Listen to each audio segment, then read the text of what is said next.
Hi, good morning. Yesterday I shared a chart, this particular chart, which depicts the net open interest of the retail clients and the FIIs. This green line depicts the retail net open interest, which is the difference between gross buys and gross sells, and same for the FIIs. So what is interesting at this moment is, as you can see, the retail OI has net OI has reached a similar kind of extreme as it did before the collapse that happened in the month of March 2020. And what is very similar is like in the early March, like in the December to February period, we had a Nifty had a very flat kind of pattern where distribution was taking place, and this time also we have a very similar flattish kind of pattern when distribution is taking place, because we know that FIS are selling like anything. But in this 2020 period, it was slightly different. But the chart pattern looks very similar, and the position of the clients are very similar. At the same time, the FII positions are also, the short positions are also at extreme, because usually retail clients and FIIs are positioned at the opposite end. Like if retail clients go long, it is the FIIs who are usually selling to them, and they are on the opposite side. See, this data we can verify from the report that I share almost every day. Like this is the report that I share, and we can see that whenever retail clients are usually buying, it is the FIIs who are selling it to them, and they are usually on the opposite side, right? So around this time, these people were FIIs are liquidating long positions, and the retail clients were loading up on the long side. And quite interestingly, the market was coming down around that time, right? So usually the market follows the open interest built up position of the FIIs. So when the FIIs started buying into the market by adding long, and what we can observe here is that the market had somehow bottomed and it started stabilizing. So the market stabilized after the FIIs started adding long positions, and the market goes into a correction mode when the FIIs liquidate their long positions or they add short positions. Like around this time, let's say we can see that the April phase, FIIs were liquidating long positions, they were adding short positions, and quite interestingly, the retail clients were covering their short positions, or they were adding long positions.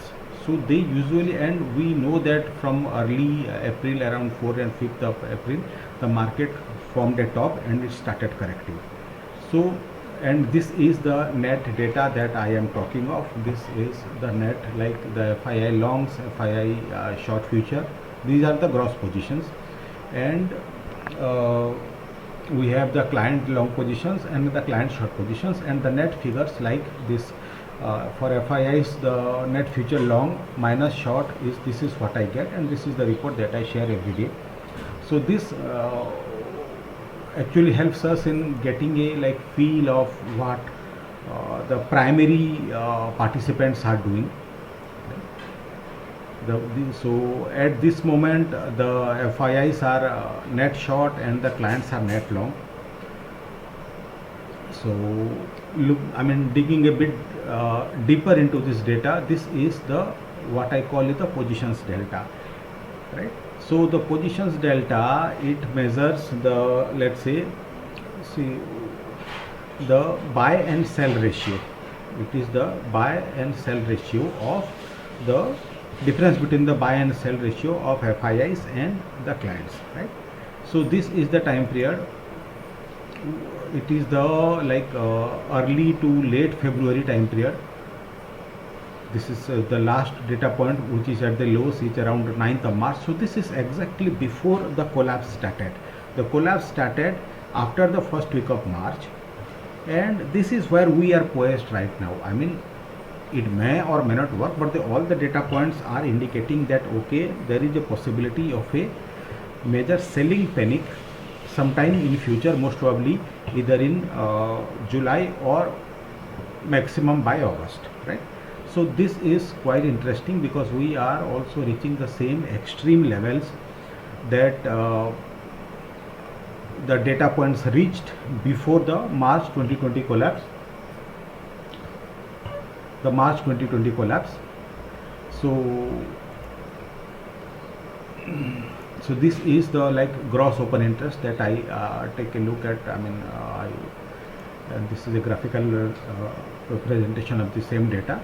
And coming back to the chart, I mean, if someone has been following me, I have been talking of this accumulation zone, the initial accumulation zone.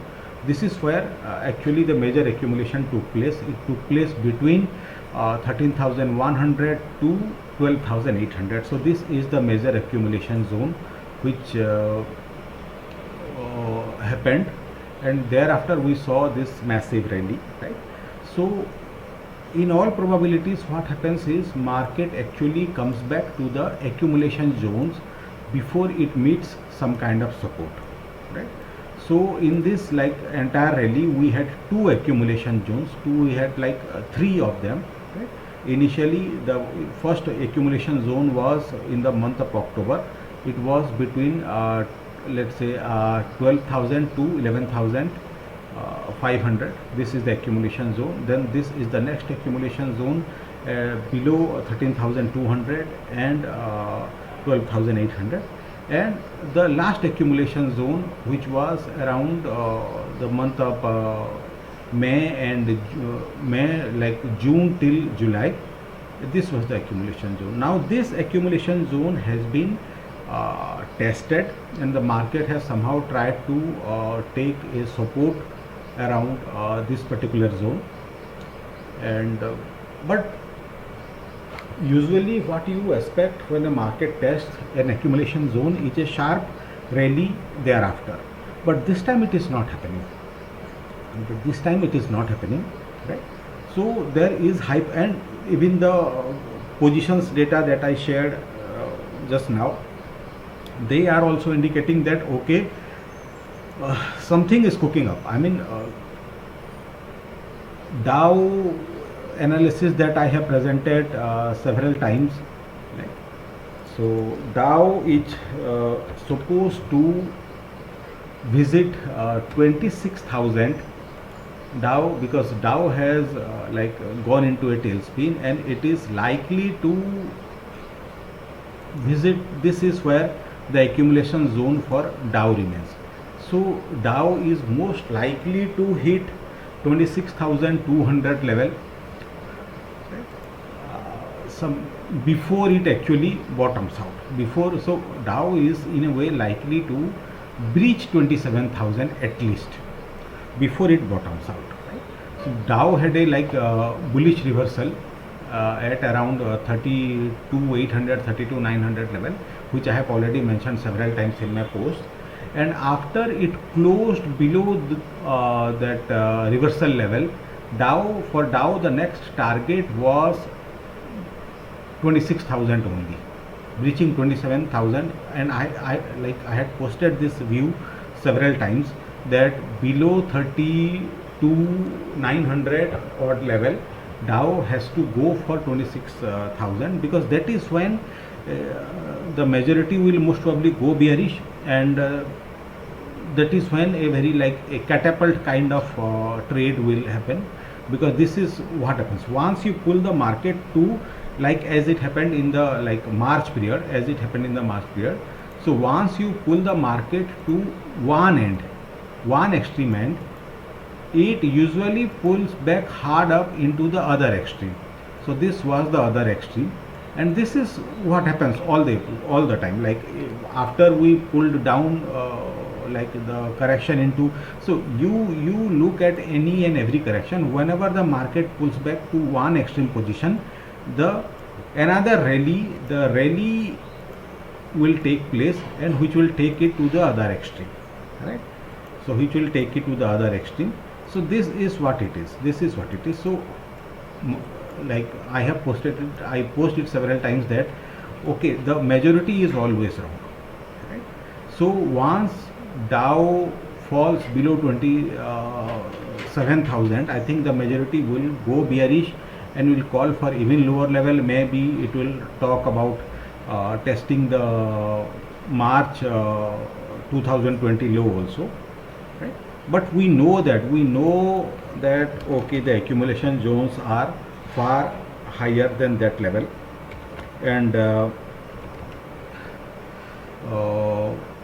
market is most likely to find support around these levels, because this is what happens. I mean, you can look at any bottom and you will find that actually it bottoms around the previous accumulation zones only, right? So only around the previous accumulation zones you will find that the market takes support, and then it will hurl back upwards. So this is another this was another accumulation zone, this was another accumulation zone, and we can see that the market exactly took support around those accumulation zones. So this time also the market is likely to find initial supports around these levels, and it is most likely to rally forward from these places. And there are few other like parameters that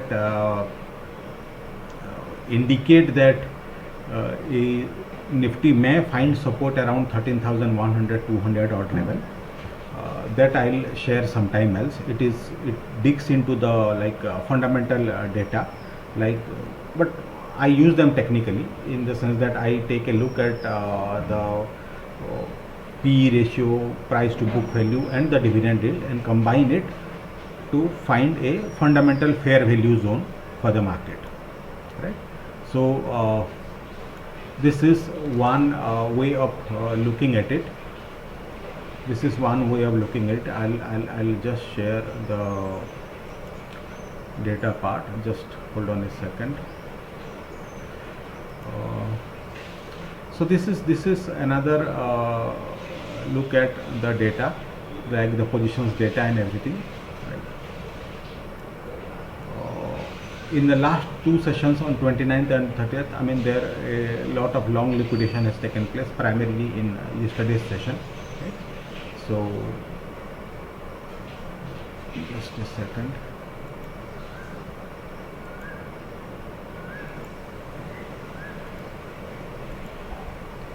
So this is the data point. This is one of the fundamental valuation parameters that I use. It is based on the fundamental values that it is a combination of PE ratio, price to book value, and the dividend yield also. So this actually finds the normal, in case of a normal market, this tries to pinpoint the fair value zones. We have I use a different formula to find the deep value zones, but this helps me find a very fair value area for the market. Currently, however, it stands at around 10,800.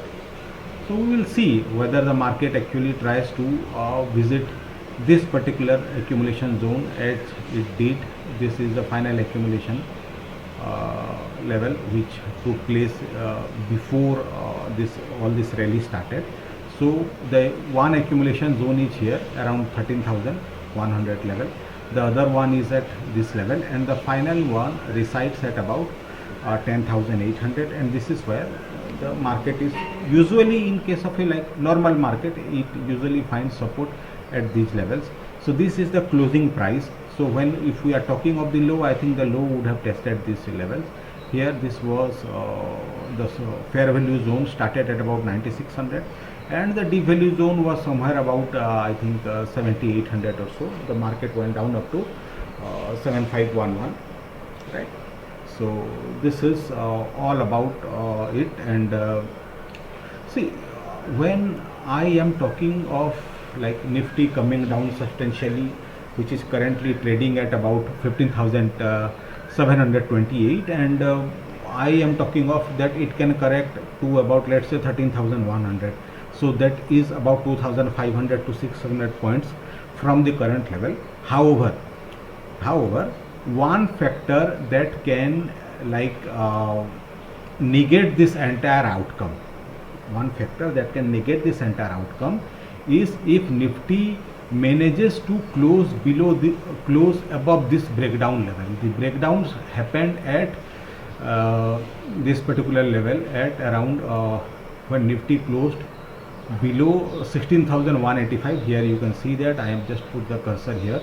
So if Nifty somehow is able to gain back this area, then we can say that okay, temporarily we are halting here, and the probability of a pullback rally becomes much stronger, and that pullback rally could actually be much stronger than what majority would expect. And in case this gets fulfilled, I'll share a video on that. But at this moment, the probability that Nifty can go for a plunge is as big as Nifty going to, let's say, 16,200 and maybe far higher than that, right?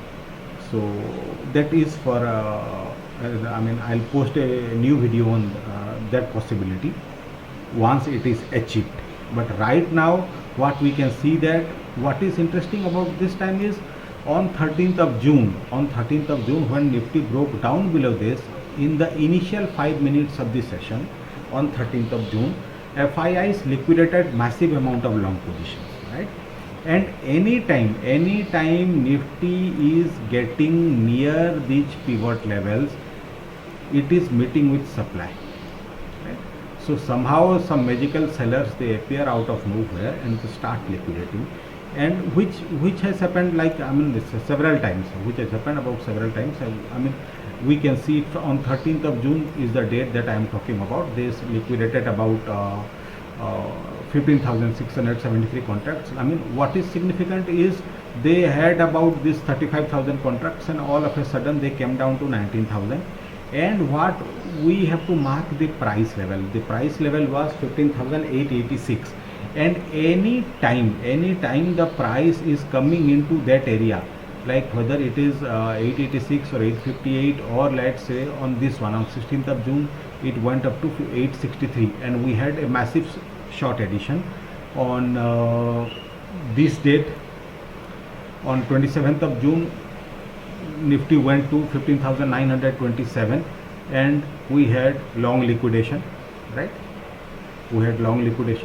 And on the very next day we had short additions.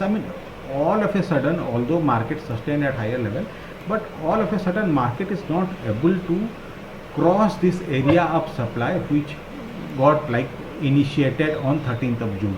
Even yesterday also the market made one of the best attempts it had made in the recent days, but again it failed, and we had long liquidations and everything, right? So this is actually very